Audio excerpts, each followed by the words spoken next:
नमस्कार। हमारी खास पेशकश शख्सियत में आपका स्वागत है। मैं हूं अविनाश और आज जो शख्स हमारे साथ स्टूडियो में मौजूद हैं वो हैं डॉक्टर धर्मेंद्र झा, जो एक ऑडियोलॉजिस्ट हैं।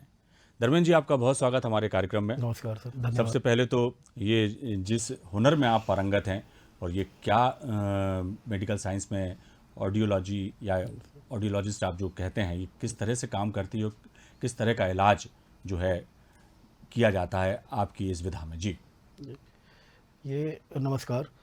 ऑडियोलॉजिस्ट स्पीच लैंग्वेज पैथोलॉजिस्ट है, जो कि जितने भी सुनने से और बोलने की जो प्रॉब्लम होती है या किसी को सुनने में प्रॉब्लम होती है, इस सारे चीज़ का मैनेजमेंट करते हैं।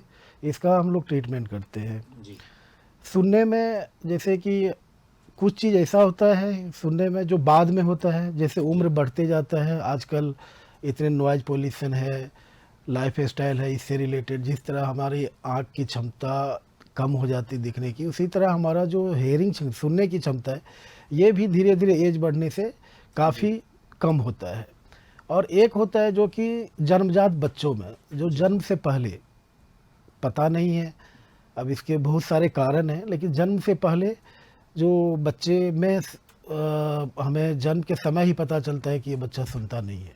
जी तो ये सब जितने भी चीज़ है, इसका जांच और इस चीज़ का मैनेजमेंट भी, इसका इलाज भी एक ऑडियोलॉजिस्ट करता है। पहले था कि ये छोटे शहर में हर जगह उपलब्ध नहीं था। आजकल इंडिया में इसके बहुत सारे कॉलेज हो गए, सारे चीज़ हो गए, जिसके कारण अब धीरे धीरे हर जगह ऑडियोलॉजिस्ट मिलता है। पहले ऑडियोलॉजिस्ट के लिए हमें बड़े बड़े शहर जाने पड़ते थे, बड़े बड़े हॉस्पिटल में मिलता था, लेकिन आजकल ये अवेलेबिलिटी हो गया है। तो मेन होता है कि अगर कोई पेशेंट हमारे पास आता है कि हमें सुनने में दिक्कत होती है, दिक्कत हो रहा है, अगर जो ओल्ड एज वाले हैं, ये तो हमें बता देते हैं कि हमें सुनने में दिक्कत है, तो इसके लिए टेस्ट होता है, ऑडियोमेट्री टेस्ट होता है। ऑडियोमेट्री टेस्ट में हम सुनने की क्षमता का जांच करते हैं कि इसका लेवल कितना है सुनने का। अब देखिए, देखते होंगे कोई आदमी थोड़ा सा तेज में सुन जाते हैं, कोई आदमी ओल्ड एज है, बहुत तेज उससे बात करना पड़ता है, कोई किसी से हमें बात करते करते बराबर रिपीट करना पड़ता है, कोई टीवी की वॉल्यूम काफ़ी तेज सुनता है। तो ये सब का अलग अलग डिग्री होता है। अब जो जिस डिग्री के अनुसार उसका मैनेजमेंट होता है। मैनेजमेंट पे होता है कि जैसे हेयरिंग एड है, अलग अलग तरह के श्रवण यंत्र आते हैं, डिजिटल, एनालॉग। आजकल टेक्नोलॉजी बहुत एडवांस हो गया है, तो डिजिटल काफ़ी कंफर्ट हेयरिंग हमें मिलता है उससे, तो डिजिटल हेयरिंग एड उसे लगाया जाता है। फिर होता है कि अगर ऐसे भी बहुत सारे केसेस होते हैं जिसको मशीन भी काम नहीं कर रहा है, मशीन तो हेयरिंग एड तो हमने दिया, बट उनका बार बार कंप्लेन है कि हमें कोई इनसे बेनिफिट नहीं है। तो इस तरह में फिर से हमें टेस्ट करते हैं और देखते हैं कि नहीं, हेयरिंग लॉस जो है एकदम लास्ट लिमिट पे पहुंच गया, जिसको हम मेडिकल टर्म में profound sensory neural hearing loss करते हैं। इस तरह के केस में फिर हम उसे सजेस्ट करते हैं कि एक कॉक्लियर इम्प्लांट सर्जरी होता है, जो पहले, आज से अगर हम 10 साल पहले देखें तो ये चीज़ भोपाल में नहीं होता था, लेकिन आज ये कॉक्लियर इम्प्लांट सर्जरी भोपाल में काफ़ी हॉस्पिटल में होने लगा है। और कॉक्लियर इम्प्लांट सर्जरी के बाद वो नॉर्मल सुनने लगता है ना। और जन्मजात सबसे बड़ी चीज़ है ये कॉक्लियर इम्प्लांट सर्जरी। जो जन्मजात बच्चे होते हैं, जो बधिर बोलते हैं, जिसे हम श्रवण बधिर बोलते हैं, इस बच्चे के लिए कॉक्लियर इम्प्लांट सर्जरी जो है, एक समझिए कि एक क्रांति है। क्योंकि हम बचपन से हर पेरेंट सोच लेता है ये बच्चा तो सुनेगा नहीं, बोलेगा नहीं, लेकिन अभी ये सर्जरी के बाद अगर हम उस बच्चे का कम से कम एज में, 5 साल के से कम एज में ये सर्जरी हम करवा दें, और सर्जरी के बाद होता है रिहेबिलिटेशन, यानी कोई बच्चा जन्म से सुना नहीं है, बोला नहीं है, तो सडनली सुनने तो लगेगा कॉक्लियर इम्प्लांट से, लेकिन वो बोलेगा नहीं क्योंकि उसके भाषा का ज्ञान नहीं है। तो उसके लिए उसका स्पीच थेरेपी होता है, और ये स्पीच थेरेपिस्ट और ऑडियोलॉजिस्ट जो इसका थेरेपी देता है, थेरेपी के बाद बच्चे नॉर्मल लाइफ जीता है, नॉर्मल स्कूल में जाता है। और मध्य प्रदेश की सबसे अच्छी बात है कि यहाँ की गवर्नमेंट जो है, एक बाल श्रवण योजना नाम का ये चल रहा है, बाल से योजना चल रही है। इस योजना में, क्योंकि ये सर्जरी बहुत महंगी होती है, इंस्ट्रूमेंट कॉस्ट बहुत होता है, 6.5 से 7 लाख रुपया होता है, तो सरकार इस चीज़ के लिए 6.5 लाख रुपया देती है। और उसमें कोई भी ये नहीं रखा गया है कि इकोनॉमिक का कोई लेयर नहीं रखा गया, लेवल नहीं रखा है, कोई भी बच्चा अगर 5 साल से कम एज की है, तो किसी के भी बच्चा अगर मध्य प्रदेश का निवासी है तो उसका ये सर्जरी फ्री ऑफ कॉस्ट होता है। फ्री ऑफ कॉस्ट इवन कि बच्चे का प्री टेस्ट, क्योंकि इसका टेस्ट भी महंगा होता है, तो प्री टेस्ट और उसके बाद पोस्ट जो 1 साल का रिहेबिलिटेशन, ये सारे का खर्च गवर्नमेंट उठाती है और इस चीज़ का गवर्नमेंट देती है खर्च। डॉक्टर साहब, जैसा आपने बताया तो बहुत महत्वपूर्ण जानकारी आपने दी है हमारे दर्शकों को, क्योंकि ये लोगों को जानकारी बहुत कम है। और निश्चित तौर पर जब ये बात सामने आई हो, जैसा आपने बताया, तो निश्चित तौर पर यदि ऐसे कोई लोग होंगे जिनके बच्चे 5 साल की उम्र से कम हैं और नहीं सुन पाते हैं, तो उनके लिए बहुत ही ये कहना चाहिए लाभकारी जानकारी भी है और योजना भी सरकार की है। जिस तरह से नई इस क्षेत्र में जो है आपकी जो ये कहना चाहिए कि जो सुन नहीं पाते हैं लोग, उनके इलाज के क्षेत्र में जिस मेडिकल साइंस ने जो तरक्की करी है, जैसा आपने भी बताया कि कुछ सालों पहले तक बहुत मुश्किल होता था चीज़ों को, मतलब एक ले दे करके हम लोगों ने वही देखा है कि एक मशीन जो है कान में लगा दी जाती थी और उससे जो है वो सुनने की क्षमता उनकी बढ़ जाती थी। सिर्फ एक ही तरीका हम भी देखते आए थे, लेकिन अब जैसा आपने बताया कि बहुत सारी चीज़ें आ गई हैं, सर्जरी भी होती है। ये जो मैं जानना चाहूँगा कि जो मूक बधिर हैं उनके लिए एक कहना चाहिए कि वैकल्पिक उपाय है कि एक साइन लैंग्वेज है उनकी, वो उसमें अपनी बात करते हैं और वही लोग समझ पाते हैं, वो बहुत अच्छे से बात कर लेते हैं। तो एक एज के बाद, जैसे अब वो युवा हो गए हैं या और युवा और एज से ज़्यादा की भी उम्र के हैं, उनके लिए ये जो पद्धति है आपकी थेरेपी है, ये कितनी कारगर है और वो उसमें क्या वो दोबारा सुन सकते हैं और बोल सकते हैं? जिस तरह से एक 5 साल के बच्चे की यदि अपने सर्जरी कर दिया और उसको पूरा रिहेबिलिटेशन दे दिया और वो एक सामान्य बच्चे की तरह हो गया, इस एज में जाकर भी क्या लोग ठीक हो सकते हैं? इस एज में यही 2 तरह की बातें होती है। एक होती है कि अगर कोई जन्म से सुन बोल रहा था और धीरे धीरे एज होने के बाद उसका सुनने की क्षमता में कमी आ गई है, अब मशीन काम नहीं करती है, तो ऐसे आदमी में कोक्लियर इम्प्लांट पूरी तरह काम करता है।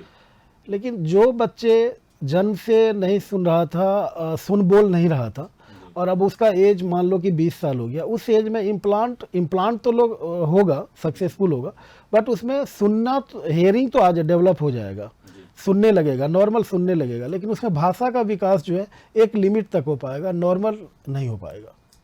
उसमें एक भाषा का विकास होगा कि कुछ शब्द वो बोलेगा, लेकिन पूरा सेंटेंस बोलने में उसे परेशानी होगी, क्योंकि हमारा भाषा का एक एज होता है कि जो 3.5 साल तक हमारा एक ब्रेन इस तरह का डेवलप है कि भाषा को जल्दी हम सीख सकते हैं।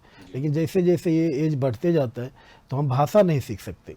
बट ये है कि उस एज में भी ये बेनिफिट है कि सुनना भी एक बड़ी चीज़ है। अगर कोई एक सर्जरी से, एक मशीन लगाने से आदमी सुनने लगता है तो वो भी उसके लाइफ स्टाइल में काफ़ी चेंजेज आता है। धर्मेंद्र जी, एक बहुत ही अहम सवाल, ये तो बात हो गई रोग की और रोग के निदान की और इलाज की बात हो गई। ये जो इन दोनों, जैसा आपने बताया कि एज के साथ साथ सुनने की क्षमता जो है वो कम होती जाती है। बहुत से लोगों में ऐसा है कि जब एज फैक्टर की वजह से वो उनको सुनाई कम देने लगता है, तेज़ आवाज़ में उसके सामने बात करना होती है या फिर उनको मशीन का सहारा लेना होता है, जो इक्विपमेंट्स या जो भी हैं उनका सहारा लेना पड़ता है, तब जा कर के वो अपनी बात सही तरह से संभाषण कर पाते हैं। लेकिन सबसे अहम मुद्दा आज की तारीख में ये है, आपने भी जाना परखा होगा, बहुत सारे आपके पास पेशेंट आते होंगे, कि ये जो लोग हैं आँखों का, भाई रोशनी का ख्याल रख लेते हैं, लोग चश्मा लगा लेते हैं, सर्जरी करा लेते हैं, अपनी त्वचा का ध्यान रखते हैं, खान पान का ध्यान रखते हैं कि उन्हें कोई बीमारी ना हो जाए, कि एज के बाद लोग व्यायाम करना शुरू कर देते हैं कि सेहत अच्छी बनी रहे। लेकिन बहुत कम ऐसा देखने में आता है कि लोग अपने कानों के बारे में भी सोचते हैं कि भैया हमारी अब एज हो रही है, यदि हमें थोड़ा सा कुछ ऐसा लग रहा है कि हमें कम सुनाई देता है तो हमें उसके लिए थोड़ा सा ध्यान रखना चाहिए। तो एज के साथ साथ यदि अब हम अपने पूरे शरीर के साथ साथ कानों का भी ध्यान रख सकें कि हमें इस तरह की दिक्कत नहीं आए, तो उसके लिए आप क्या सजेस्ट करेंगे हमारे दर्शकों के लिए कि किस तरह की एहतियात बरतना चाहिए? क्योंकि नॉइज़ पॉल्यूशन भी एक बहुत बड़ी समस्या आज हमारे देश में है और तो ख़ास तौर से आजकल के जो युवा हैं उनके लिए भी मैं चाहूँगा कि आप संदेश दीजिए कि बहुत तेज़ उसमें कहना चाहिए कि ध्वनि में वो म्यूज़िक सुनते हैं, डांस करते हैं या तरह तरह की, जो उनको बड़ा लाउड म्यूज़िक बहुत पसंद आता है, लेकिन वो उनके लिए कितना सही है कितना नहीं है, इसके बारे में भी जानकारी दें आप। और एक एज के साथ साथ हम किस तरह से अपनी सुनने की क्षमता को बरकरार रख सकें ताउम्र, तो उसके लिए आप किस तरह के सजेशन देंगे कि लोग अपने उन चीज़ों को अपना करके ठीक रहें? आपने एकदम सही बोला कि सबसे बड़ा चीज़ जो आजकल हेयरिंग लॉस का सबसे बड़ा कारण है नॉइज पोल्यूशन। नॉइज पोल्यूशन मतलब सिर्फ ये नहीं है कि ट्रैफिक नॉइज है या लाउड साउंड है। आजकल नॉइज जो हम उसे भी नॉइज मानते हैं, जो कि आप देखते हैं कि आजकल लोग ईयरफोन का बहुत ज़्यादा यूज करते हैं, काफ़ी लाउड म्यूजिक सुनते हैं और काफ़ी ज़्यादा देर तक हेडफोन यूज करते हैं। तो इन लोगों के सबसे आप हेयरिंग जो है एक आपका बहुत बड़ा सेंसरी ऑर्गन है आपके बॉडी का, और एक बार हेयरिंग लॉस हो गया तो उसका ट्रीटमेंट चाहे सर्जिकल इंस्ट्रूमेंट है या हेयरिंग एड है, इसके अलावा कुछ नहीं है, वो ठीक नहीं हो सकता। तो इसीलिए हमें ध्यान रखना चाहिए कि कभी भी हमें ज़्यादा देर तक पूरे दिन में अगर आप 80 dB से ज़्यादा नॉइज में अगर आप 4 घंटे भी अपना आपका समय जा रहा है तो यानी आपका हेयरिंग लॉस होना ही है। उसे हम नॉइज इंड्यूस्ड हेयरिंग लॉस कहते हैं। दूसरा सबसे जो मोस्ट इम्पॉर्टेंट चीज़ है कि आप अपने कान में, हम एक हर आदमी को देखते हैं कि कहीं ना कहीं कान में इचिंग हो रही है तो हमने एक बड डाला, हम इचिंग कर रहे हैं, या हम वैक्स रिमूव करने का कोशिश खुद से करते हैं, या जो आप रोड पे कोई वैक्स निकाल रहा है हम उनसे वैक्स रिमूव करवा लिया। ऐसा चीज़ कभी नहीं करना चाहिए। हमारे कान में आउटर ईयर में एक सेल्फ मैकेनिज्म होता है जिससे वैक्स अपने आप निकलता है। वो एक भगवान का देन है, अपने आप बनता है, वो अपने आप निकलता है। तो इसलिए कभी भी हमें कोई भी फॉरेन पार्टिकल कान के अंदर में डालना ही नहीं चाहिए। हाँ, अगर आपको लगता है, कुछ लोगों में ऐसा होता है कि इम्पैक्टेड वैक्स हो जाता है, अगर उसमें बहुत ज़्यादा हो रहा है तो आप अपने ENT सर्जन से कंसल्ट करें, उसे अच्छे से क्लीन करवाएं। और हमेशा अगर आपका एज 40 के अबव एज जब भी आप क्रॉस कर रहे हैं तो आप साल में एक बार ज़रूर अपने कान की टेस्ट करवाएं, जिसे ऑडियोमेट्री टेस्ट होता है। और ये बहुत सिंपल टेस्ट है, आपका मतलब 5 से 10 मिनट में ये टेस्ट हो जाता है। तो हमेशा ये टेस्ट करवा के आप देखें कि हमारा जो हेयरिंग लॉस है वो डिटेरिएट नहीं हो रहा है।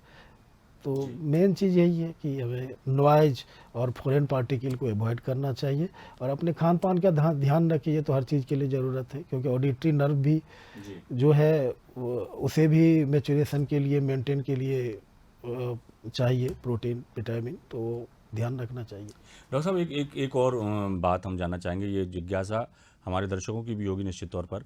कानों को लेकर के जो है बहुत ज़्यादा ये तो सेंसिटिव पार्ट है वो हमारी बॉडी का। इससे रिलेटेड यदि कोई बीमारी है या एक कान से कम सुनाई देता, जनरली बीमारी तो एक ही होगी कि सुनाई कम देगा, तो इसकी सर्जरी को लेकर लोगों में बड़ी भ्रम की स्थिति है कि यार कान में यदि कोई सर्जरी होती है तो सक्सेसफुल नहीं होती है, या वो बड़ी खतरनाक होती है, या इसमें मतलब चांसेस बहुत कम होते हैं ठीक होने के। तो ये भ्रम भी दूर करिए आप हमारे दर्शकों का। नहीं, ऐसा है ही नहीं, क्योंकि कान की जो ऑपरेशन है, अगर आप सारे बड़े ऑपरेशन में देखेंगे तो कान की ऑपरेशन ही सबसे ज़्यादा सक्सेसफुल है।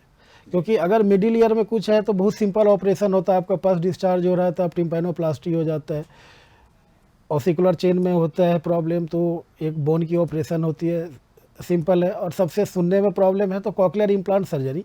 तो वर्ल्ड वाइज कॉकलियर इम्प्लांट जो है ना, ये लगभग 100% सक्सेसफुल है। इसमें अगर हम 1% भी मान लें कि ये सक्सेस नहीं है, 1%, तो उसमें मतलब सर्जरी का रोल नहीं है। बाद में आपने केयर नहीं किया, आपका ट्रॉमेटिक इंजरी हुआ या मिडिल ईयर से पस डिस्चार्ज होना स्टार्ट हुआ, तो उसके कारण होता है। और कॉकलियर इम्प्लांट बहुत ही सेफ सर्जरी है और इसमें कभी भी आपके जान को खतरा नहीं है और ये 100% सक्सेसफुल है।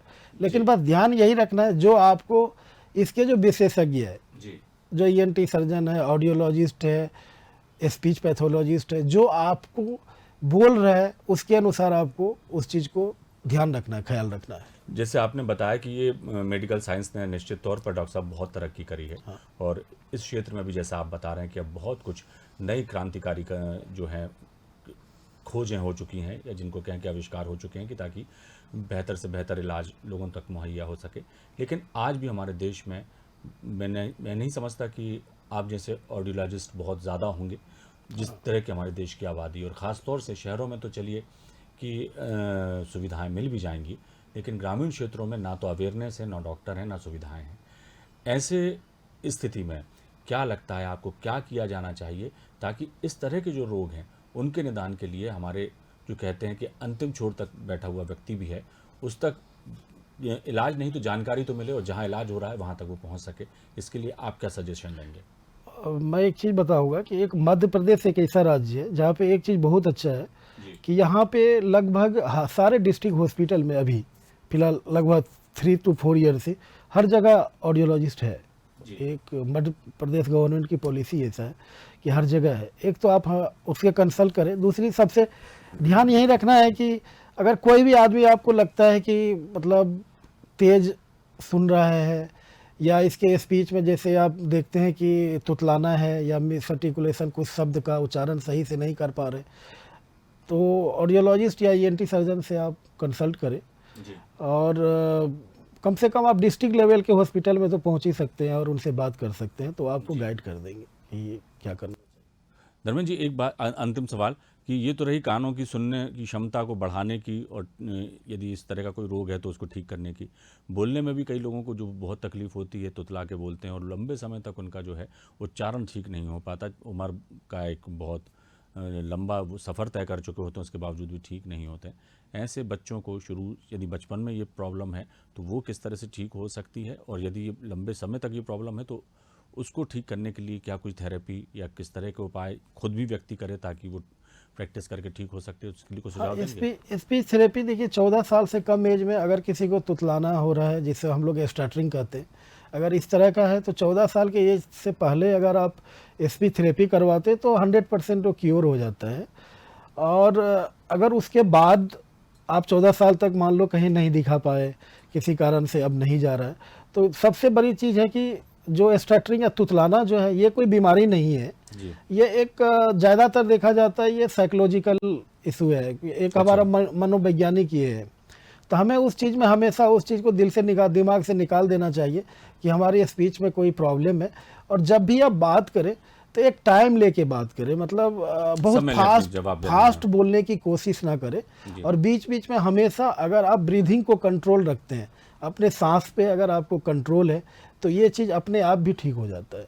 जी उसके लिए आप एक दिनचर्या बना लें और आप देखें कि अगर एक आदमी का बोलने की क्षमता 1 मिनट में हमें 80 शब्द बोलना चाहिए, तो हमें कोशिश वही करना चाहिए कि हम जो स्टमर है वो क्या होता है, जो स्टटरिंग है वो 1 मिनट में 200 शब्द बोल जाते हैं। जी तो उसके कारण क्या होता है, उसके एक शब्द से दूसरे शब्द के बीच का गैप जो है वो ख़त्म हो जाता है। जी तो उनको यही चाहिए कि हम धीरे बात करें, हम हमेशा अपने ब्रीथिंग पे कंट्रोल रखें और उस तरह से स्पीच को स्टेबलाइज करें, प्रैक्टिस करें कि हमारा भी हम एक मिनट में 80 शब्द या 100 शब्द में बात करें, तो ये अपने आप ठीक हो जाएगा।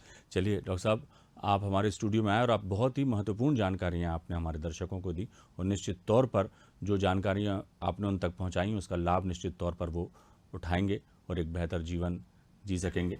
बहुत शुक्रिया, आपने हमारे ओके सर, इस धन्यवाद। प्रोग्राम में शिरकत की। तो ये थे डॉक्टर धर्मेंद्र झा, जिन्होंने बताया कि किस तरह के उपाय अपनाना चाहिए ताकि हम अपने सुनने की, बोलने की क्षमता को बेहतर बना सकें और हमेशा बरकरार भी रख सकें।